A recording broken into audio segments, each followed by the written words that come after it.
네, 키워드 통해 시장 상황 살펴보는 시황 키워드 시간입니다. 오늘 시장엔 특별히 유난히도 많은 호재들이 반영되고 있는데요.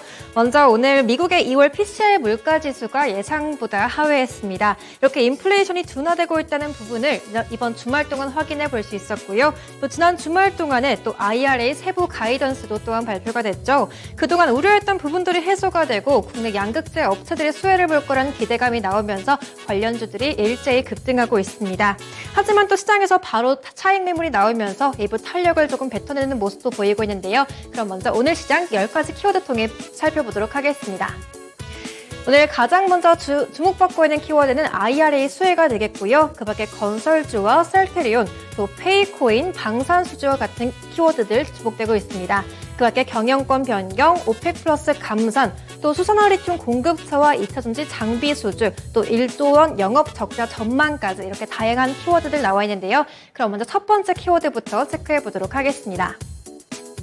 네, 오늘 시장의 가장 핵심적인 내용이 되겠죠. 이번에 미국의 인플레이션 감축법 IRA입니다. 양극재 업체들이 한시름 놓게 되었다는 분석이 나오고 있는데요. 네, 이번에 양극재를 부품이 아닌 재료로 구분하게 되면서 북미에서 50% 이상 부품을 조달해야 한다는 조건을 충족하지 않아도 국내 양극재 업체들이 보조금 수혜를 받게 됐습니다. 따라서 별다른 공정의 변화 없이 기존과 동일한 상태로 IRA 수혜를 받게 됐는데요. 일단은 최악을 피하겠다는 업계의 분석이 나온과 동시에 2차전지 그리고 양극재 업체들 일제히 강세를 보이고 있습니다.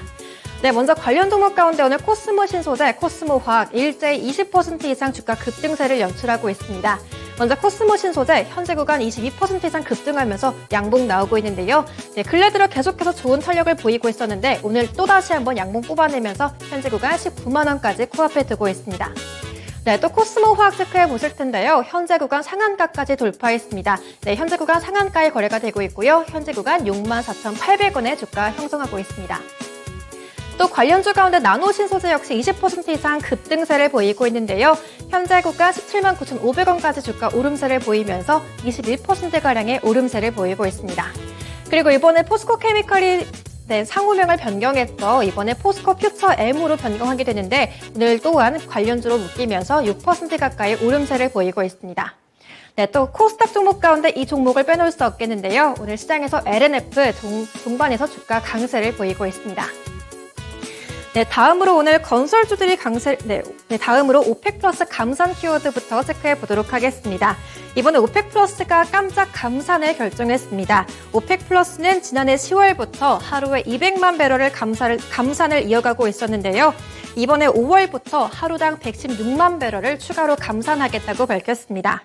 여기에 러시아도 지난 3월부터 하루에 50만 배럴씩 감산하고 있는데요. 이 기간을 12월 달까지 연장하겠다고 밝혔습니다. 따라서 국제유가가 급등하게 됐는데요. 발표와 동시에 11월 인도분 WTI는 전일 대비 5.2%까지 치솟으면서 83달러 선까지 웃돌았습니다. 이렇게 그동안 좀 유가 하락에 정유회사들 실적 부진의 원인으로 꼽히고 있었는데요. 이런 문제가 해결될 조짐이 보이면서 정유주들 일제히 강세를 보이고 있습니다. 네, 먼저 관련주 가운데 흥구석유가 가장 큰 폭으로 오름세를 보이고 있습니다. 현재 구간 3% 이상의 강세를 보이고 있는데요. 하지만 장 초반에 비해 탄력은 조금씩 줄어들면서 음봉 전환되고 있습니다. 현재 구간 5,800원의 주가 형성하고 있고요. 그 밖에 한국석유, S오일 일제히 2%가량의 오름세를 보이고 있습니다. 하지만 이 세 종목 모두 장 초반에 비해 좀 탄력은 주춤하는 모습이고요. 전부 음봉까지 전환됐다는 점은 체크해 보시면 좋을 것 같습니다. 다음 세 번째 키워드로 넘어가 보겠습니다. 다음으로 오늘 건설주들이 강세를 보이고 있습니다. 지난 2월 PCI 미국 물가지표가 둔화되면서 물가 상승률이 점차 둔화되고 있다는 이런 긍정적인 시그널이 반영되고 있는데요. 연준의 통화정책이 기준이 되고 있는 PCI 물가지표인 만큼 다음 금리 인상 사이클 종료에 대한 기대감이 더욱더 높아지고 있습니다. 네, 그동안 고금리의 불황을 맞이했던 부동산 업황, 이렇게 주택시장이 다시 한번 반등할 거란 기대감이 나오면서 오늘 가장 관련 종목 가운데 건설 섹터가 강세를 보이고 있는데요. 오늘 동부건설이 10% 이상 급등세를 보이고 있습니다. 동부건설 같은 경우에는 중남미 개별 공사 수주 이슈까지 묶이면서 가장 큰 폭으로 매수세가 들어오고 있는데요. 현재 구간 10% 이상 급등하면서 7,120원의 주가 형성하고 있습니다. 그 밖에 대형주들 일제히 상승세를 보이고 있습니다. 오늘 먼저 GS건설이 4% 이상 오르면서 21,500원 구간을 지나가고 있고요. 그 밖에 현대건설까지 4% 이상의 강세를 보이고 있습니다. 네, 다음 키워드로 넘어가 보겠습니다. 다음으로 방산수주 소식인데요. 이번에 현대로템이 폴란드형 전차 본계약 협상 준비 마무리 소식이 나오면서 강세를 보이고 있습니다. 폴란드 국영 방산그룹의 K2 전차 납품 사업 진행을 위한 컨소시엄 이행 합의서를 체결했다고 보도했는데요. 지난해 7월 달에 현대로템과 폴란드 군비청이 맺은 계약을 바탕으로 이번 체결이 됐고요. 방산 해외 수출 확대에 대한 기대감이 커지면서 오늘 방산 섹터 가운데 강세를 보이고 있습니다. 네, 현재 구간 현대로템이 2% 이상 오름세를 보이고 있는데요. 하지만 윗꼬리를 달면서 초반에 비해선 탄력을 줄여가고 있습니다. 현재 구간 주가는 26,400원 구간을 지나가고 있습니다. 네, 다음 키워드는 페이코인입니다. 네, 가상화폐 거래소 업비트가 지난달 31일 단할의 페이코인 거래 지원을 종료하겠다고 밝혔습니다. 이는 업비트를 포함해서 주요 5대 가상화폐 거래소의 공동협의체 닥사의 결정에 따른 것으로 앞으로 모든 거래소에서 거래 지원이 종료될 예정인데요.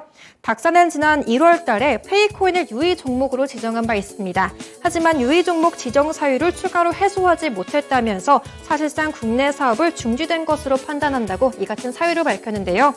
오늘 단할 주가 급락하면서 장중에 52주 신저가를 기록했습니다. 현재 구간 약 14% 가까이 밀리고 있는데요. 현재 4,310원의 주가 하락세를 보이고 있습니다. 네, 다음 마지막 키워드로 오늘 영업 적자 이슈로 LG 디스플레이가 하락세를 보이고 있습니다. 이베스트 투자증권에 따르면 올 1분기 1조 2천억 규모의 영업 적자를 기록할 것이라고 보도했는데요. 시장 예상치보다 더 크게 밀릴 것이라고 보도했습니다. 사업 구조조정 여파로 LCD TV 부문 매출이 급격히 감소했고요. 또 전반적인 수요 부진 영향으로 매출이익이 더욱더 크게 감소할 것이라고 꼽았습니다. 네, 최근에 OLED 업황 기대감 나오면서 주가 반등세를 보였지만 다시 한번 탄력이 꺾이면서 현재 구간 약세를 보이고 있습니다. 예, 현재까지 1.7% 가까이 하락세를 보이고 있고요. 현재 주가 16,150원에 형성하고 있습니다. 네, 지금까지 다양한 키워드 통해서 시장 상황 살펴봤고요. 지금까지 시황 키워드 시간이었습니다.